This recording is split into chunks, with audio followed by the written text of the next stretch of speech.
යාළුවෝ කට්ටියට හැමෝම ආදරෙන් පිළිගන්නවා අපේ YouTube channel එකට. කොහොමද දවසින් තමයි වීඩියෝක් දාන්නේ. ගොඩක් කට්ටිය ප්‍රයිවට් ආහාර තිබ්බ වීඩියෝස් දාන්න නැද්ද නවත්තලාද කියලා. තිබ්බ වැඩත් එක්ක වැඩේ කරගන්න පොඩ්ඩක් අමාරු වුණා. දැන් ආයිත් කට්ටියගේ ගොඩක් ඉල්ලීම හින්දා වැඩේ කරගෙන යන්න තමයි බැලුවේ. අපි දිගටම වැඩේට සෙට් කරගෙන යමු. මොකද ගොඩක් අය මම දැනුවත්ව මේකෙන් ගොඩ යන කට්ටියක් ඉන්නවා. ගොඩ යන try කරන කට්ටියක් ඉන්නවා. ෂොප් දාපු අය ඉන්නවා. ඉතින් ඒගොල්ලන්ට අසාධාරණයක් කරන්න බැරි හින්දා මම වීඩියෝ ටික ආයි කන්ටිනියු කරගෙන යන්න හදනවා. අපේ වීඩියෝ සීරීස් එකේ 23 වෙනි කොටස තමයි මේ කරන්නේ. කට්ටිය මුලින්ම බලලා ඉන්න කෙනෙක් නම් අවුලක් නැහැ. අද පළවෙනිදම බලන කෙනෙක් නම් මුලින්ම වීඩියෝ සීරීස් එක බලාගෙන ඉන්න දිගටම. එතකොට හැමදේම ඔයගොල්ලන්ට A to Z තේරෙයි. අපි පොඩි තැන ඉඳන් තමයි මේක කරගෙන යන්නේ හැමෝටම තේරෙන විදිහට. ඒ හින්දා මුලින්ම බලන් ඉන්න. ෂෙයා පාරක් දාන්න, ලයික් එකක් දාන්න, කමෙන්ට් එකක් දාන්න. ඔයගොල්ලෝ යාළුවන්ට පේන්න ෂෙයා කරලා අපිට සපෝට් එකක් දෙන්න. අපි එනවා වීඩියෝ එකට යමු. ඔයාගේ ෆෝන් එක රිපෙයාර් කරන්න දුන්නම රිපෙයාර් කරන්න බෑ කිව්වද? එහෙනම් අදම අපිට කතා කරන්න Take Art Solutions නොකේකොඩ නවීන තාක්ෂණික උපකරණ වලින් වගකීමක් සහිතව චිප් ලෙවල් දක්වා දුරකථන අලුත්වැඩියා කිරීම. ඔබ ලෝකෙ කොහේ හිටියත් කුරියර් පහසුකම මගින් අප වෙත ඔබගේ දුරකථන ඒවා අලුත්වැඩියා කර වගකීමක් සහිතව ඔබ වෙත ලබා ගත හැක. ෆෝන් ෂොප් මගින් අප වෙත ලබා දෙන දුරකථන සඳහා විශේෂ මිල ගණන්. ඕනෑම ෆෝන් රිපෙයාර් ගැටලුවක් සඳහා හෝ වැඩි විස්තර සඳහා අපිට කතා කරන්න 075 55 72 195. Take Art Solutions අංක 88 බෝධි පාර මිරිහාන නුගේගොඩ. අද මම කරන්න යන වීඩියෝ තමයි රෙසිස්ටර් ප්‍රතිරෝධක. මේක අපිට අනිවාර්යෙන් අවශ්‍යම කොටසක් තමයි ෆෝන් රිපෙයාරින් විතරක් නෙමෙයි අනිකුත් ඉලෙක්ට්‍රොනික රිපෙයාරින් වලදී හැම දෙයකටම වගේ වැදගත් වෙන කොටසක් තමයි ප්‍රතිරෝධක කියන්නේ. ඉතින් අපි මේක කතා කරන්නේ SMD ඉලෙක්ට්‍රොනික ගැන. ඒතකොට SMD ප්‍රතිරෝධක ගැන තමයි කතා කරන්නේ. මොකද අපිට ෆෝන් රිපෙයාරින් හම්බෙන්නේ SMD parts. ඒ හින්දා අපි අද කතා කරන්නේ SMD රෙසිස්ටර් ගැන. හරි. අපි ප්‍රතිරෝධක ඉගෙන ගන්න කලින් පොඩ්ඩක් බලමු ප්‍රතිරෝධය කියන්නේ මොකක්ද කියලා. මොකද ප්‍රතිරෝධක වලින් තමයි ප්‍රතිරෝධය ඇති කරන්නේ.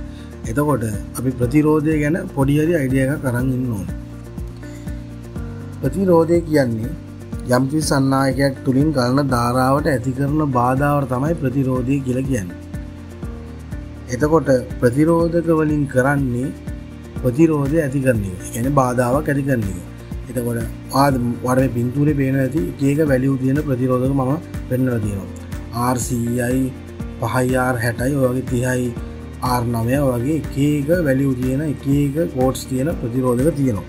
ඉතින් අපි මේක කොහොමද වැලියු එක බලන්න කියලා මම වෙන වීඩියෝ එකකින් ගේන්න. මොකද ඒකට මේ වීඩියෝ දිග වෙනවා නැත්තම් මේ මම කොහොමද මේක වැලියු එක මයින්නේ කියලා පෙන්නොත් එහෙම ඔබ දැන්ට අයිඩියා එකක් ගන්න මේ ප්‍රතිරෝධක කියන කොටස බලාගෙන යමු.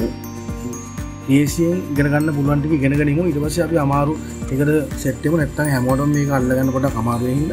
එහෙනම් ඉස්සෙල්ලාම අපි මේක අපිට අවශ්‍ය ටික විතරක් බලමු. එතකොට ප්‍රතිරෝධය වැඩි වෙන්න ගලන ධාරාව අඩු වෙනවා. බාධාව වැඩි වෙන්න තමයි ධාරාව අඩු වෙන්නේ. මම කලින් කිව්වා ප්‍රතිරෝධක වලින් කරන්නේ ප්‍රතිරෝධයක් ඇති කරන්න කියලා. එතකොට මේ ප්‍රතිරෝධක අපි සම්බන්ධ කරාම ගලන ධාරාවට, ඒ කියන්නේ ධාරාව ගලන පරිපථයකට ප්‍රතිරෝධ සම්බන්ධ කරාම ඒ ගලන ධාරාවට බාධාවක් ඇති වෙනවා. එතකොට ප්‍රතිරෝධය වැඩි වෙන්න ධාරාව අඩු වෙනවා. ඒ වගේම ප්‍රතිරෝධය අඩු වෙන්න ගලන ධාරාව වැඩි වෙනවා. මේක තමයි මේක ලේසියෙන්ම ඔලුවට දාගන්න තියෙන ටික. ප්‍රතිරෝධය වැඩි වෙන්න ගලන ධාරාව අඩු වෙනවා. ප්‍රතිරෝධය අඩු වෙන්න ගලන ධාරාව වැඩි වෙනවා. එතකොට ප්‍රතිරෝධකකින් ඇති කරන ප්‍රතිරෝධයම ඉන්නේ ඕම්ස් වලින්. එතකොට මම ඔයාලට ඊළඟ වීඩියෝ එකෙන් කියලා දෙන්නම් කිව්වනේ කොහොමද වැලියු එක බලන්නේ කියලා. ඒ හින්දා ලොකුවට හිතන්න එපා. එහෙනම් මම ඊළඟ වීඩියෝ එකෙන් A to Z කියලා දෙන්නම්. කොහොමද ප්‍රතිරෝධයම ඉන්නේ ඕම්ස් වගේම ඉන්නේ කොහොමද කියලා හරියටම. එතන ඔයගොල්ලෝ මම මේ කියන ටික පොඩ්ඩක් ඔලුවට දාගන්න. එතකොට මේ ප්‍රතිරෝධක සංකේතය මම ඔයාලට පෙන්නලා තියෙනවා. මේ සංකේත දෙකම පාවිච්චි කරනවා සාමාන්‍යයෙන් සර්කිට් එක ප්‍රතිරෝධක පෙන්වන්න. ප්‍රතිරෝධක කොටස් දෙකකට බෙදෙනවා. ෆික්ස් කියලා එක ප්‍රතිරෝධක කොටසක් තියෙනවා. ෆික්ස් රෙසිස්ටර්ස්, වේරියබල් රෙසිස්ටර්ස් කියලා. يعني ස්ථිර ප්‍රතිරෝධකයි විචලන ප්‍රතිරෝධකයි කියලා කොටස් දෙකකට බෙදෙනවා. ඔයාලන් නිකන් තේරුම ගත්තත් ඔයගොල්ලන්ට මේක තේරෙනවා. ස්ථිර ප්‍රතිරෝධක කියන්නේ ප්‍රතිරෝධය වෙනස් කරන්න බෑ. විචලන ප්‍රතිරෝධය කියන්නේ ප්‍රතිරෝධය වෙනස් කරන්න පුළුවන්. මේ දෙක තමයි කොටස් දෙක ප්‍රතිරෝධක වල. ඒ හින්දා ස්ථිර ප්‍රතිරෝධක වල ඕම්ස් වගේ කියන්නේ ප්‍රතිරෝධය කිසිම විදිහකට වෙනස් කරන්න බෑ. ඒක කම්පැනියෙන් එනවා නම් ඕම් 100යි කියලා ඒකේ ඕම්ස් අගේ 100ම තමයි. ඉතින් එහාට වෙනස් කරන්න බෑ. විචලන ප්‍රතිරෝධක වේරියබල් රෙසිස්ටන්ස් වල අපිට වෙනස් කරන්න පුළුවන් පරාසයක් තියෙනවා. ඒ පරාසය වෙනකන් ඒ කියන්නේ කම්පැනියෙන් දෙන පරාසය වෙනකන් අපිට ඒකේ ප්‍රතිරෝධය වෙනස් කරන්න පුළුවන්. එතනින් එහාට වෙනස් කරන්න බෑ. ඒකත් කම්පැනියෙන් කියන්නේ කම්පැනියෙන් අපි හිතමු රෙසිස්ටර් එකක් මොකක් හරි කම්පැනියකින් හදලා තියෙනවා. මේකේ ගහලා තින්නේ ඕම් 100යි කියලා. එතකොට ඕම්ස් 0 ඉඳන් 100 වෙනකන් විතරයි ඒක අපිට වෙනස් කරන්න පුළුවන්. එතනින් එහාට වෙනස් කරන්න බෑ. ඒක තමයි වේරියබල් රෙසිස්ටන්ස් කියන්නේ. අපිට ගොඩක්ම වැදගත් වෙන්නේ ස්ථිර ප්‍රතිරෝධක තමයි මේ PCB වලදී. සමහරක් වෙලාවට අපිට වේරියබල් රෙසිස්ටන්ස් උත් වෙනවා. ඒ හින්දා තමයි මම මේ කොටස් දෙකම ඕගොල්ලන්ට ඔළුවට යන්නේ කියලා දෙන්නේ. එතන මම කලිනුත් කිව්වා කොහොම මොකද ප්‍රතිරෝධක වලින් කන්ඩිට කරන කාර්යය කියලා. කලින් ධාරාව පාලනය කරන එක තමයි සර්කිට් එක රෙසිස්ටන්ස් වලින් ප්‍රතිරෝධක වලින් කරන්නේ. එතන මම මෙතන සර්කිට් එකක් පෙන්නලා තිනවා. ඔයගොල්ලන්ට පොඩ්ඩක් කල්පනා කරන්න. ඔයාලට පොඩ්ඩක් මේක බලලා මේ මොකද්ද කියන්නේ කියලා කල්පනා කරලා බලන්න. ලොකුවට හිතන්න ඕනේ නැහැ. අපිට පොඩි දෙයක් මේක දැනගෙන තිබ්බොත් ඉස්සරහට යන්න පුළුවන්. ප්‍රධාන වශයෙන් කලින්දාව පාලනය කරනවා වෝල්ටේජ් ඩිවයිඩර් කෙනෙක් විදියට වැඩ කරනවා කියලා විතරක් ඔළුවේ තියාගන්න. දැන් කෙනෙක් හිතන්න පුළුවන් කොහොමද PCB එකක් තුළ ප්‍රතිරෝධකයක් හොයාගන්නේ? කොහොමද රෙසිස්ටර් එකක් මම හොයාගන්නේ කියලා. මෙහෙමයි. වැඩිය හිතර ගන්න එපා මේ මුල ඉඳන් කරන් යන කෙනෙක් නම්. මොකද අපි ඉස්සරහට ස්කැමටික් කරාට පස්සේ හරියටම ඔයගොල්ලන්ට හොයාගන්න පුළුවන් වෙනවා මේක ඩයෝඩ් එකක්ද මේක රෙසිස්ටර්ද මේක ට්‍රාන්සිස්ටර්ද ඒ හැමදේම හොයාගන්න පුළුවන්. මේක කොයිල් එකක්ද හැමදේම හොයාගන්න පුළුවන්. ඒ හින්දා ලොකෝට ඉඳන්පා ඒක ස්කැමටික් වෙනකොට ඒ කියන්නේ අපි මේක ස්ටෙප් බයි ස්ටෙප් යන්නේ හරියට මේක මුලින් ඉඳන් මම මේ කියලා දීගෙන යන ගමන් තියෙන්නේ. මේ පාත් එකේ වා වැඩේට සෙට් වෙලා යනකොට වාට ඉස්සරහට හරියටම වැඩේ සෙට් වෙයි. එතකොට වාට මේක මොකද්ද කියලා හිතන්න දෙයක් නැහැ. වාටම නිකන් ඔලුවට එනවා මේක මොකද්ද රෙසිස්ටර් තමයි මේක කියලා. ඒ හින්දා මම දැනට ඔයගොල්ලන්ට පොඩි අයිඩියා එකක් දෙන්න මම කියන්න සාපේක්ෂව මේක PCB බෝඩ් එක ඇතුළේ කොහොමද බලන්නේ කියලා. මේක සාපේක්ෂයි. ඒ හින්දා හොඳට මතක තියාගන්න මම මේ කියන වචනේ සාපේක්ෂව මේක ප්‍රමාණය විශාල වෙන්න පුළුවන් කුඩා වෙන්නත් පුළුවන්.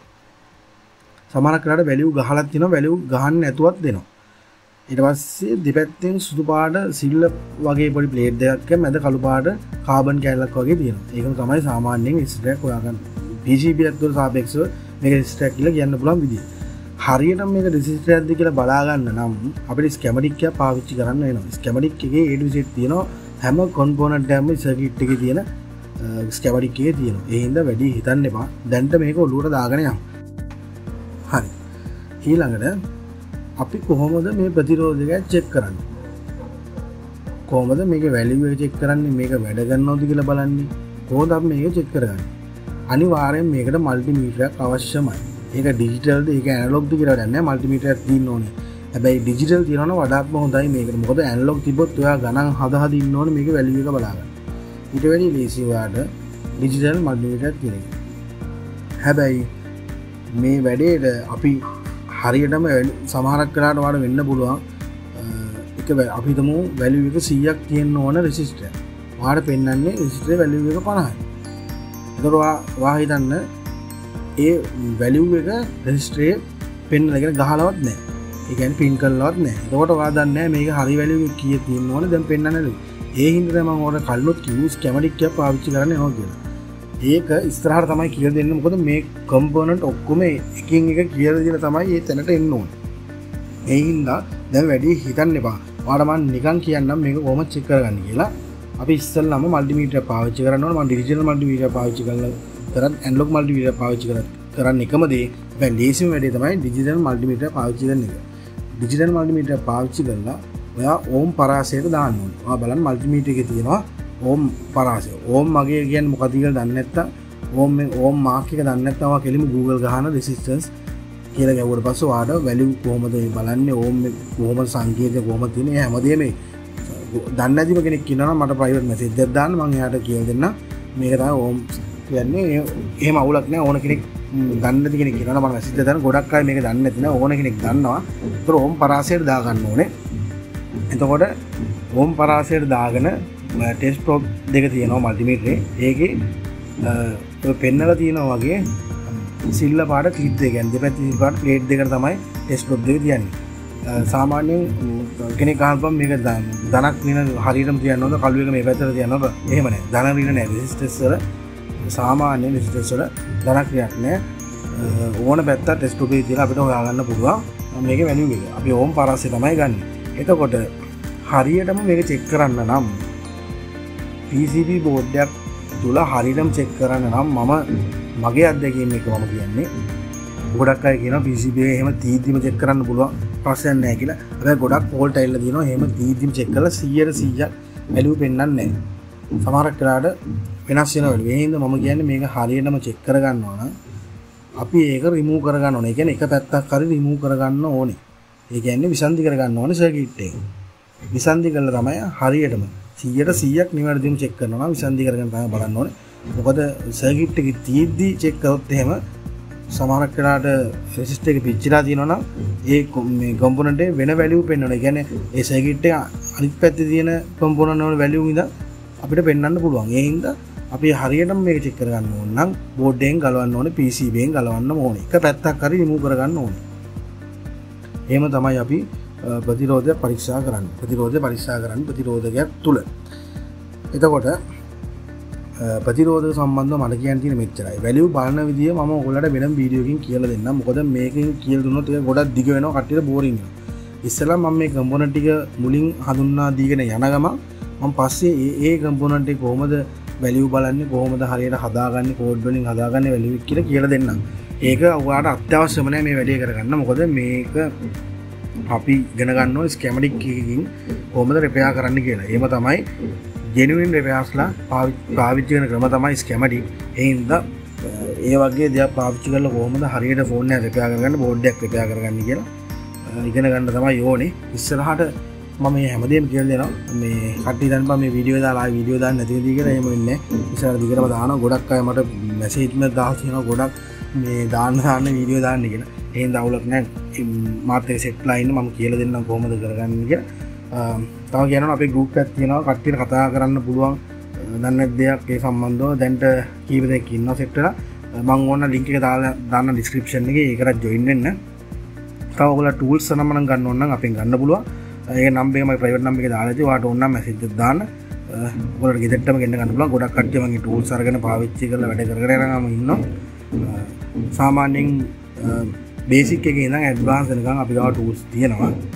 ඒ හින්දා ඔයගොල්ලෝ බය වෙන්න දෙයක් නැහැ. අපි වොරන්ටි එකකුත් දෙනවා. ගෙදරටම ගෙන්න ගන්න පුළුවන්. මොකක් හරි ප්‍රශ්නයක් තිබ්බොත් එහෙම මාරු කරගන්න. ඒ හැමදේම කරන්න පුළුවන්. එහෙම කරගත්ත කට්ටියක් ඉන්නවා. වැඩේ කරගෙන යන බඩු අරගෙන. ඒ හින්දා ඔයාලට ඕන නම් අපිට මැසේජ් එකක් දාන්න බඩු. ඉස්සරහට මගේ channel එකත් එක්ක දිගටම එකතු වෙලා ඉන්න කියලා කියනවා. ෂෙයා පාරක් දාන්න, ලයික් එකක් දෙන්න, කමෙන්ට් එකක් කරන්න. මොකද මේක පොඩ්ඩක් ඉස්සරහට කරගන්න ඔයාලගේ සපෝට් එක ඕනේ. එහෙනම් අපි ඊළඟ වීඩියෝ එකෙන් සෙට් වෙමු.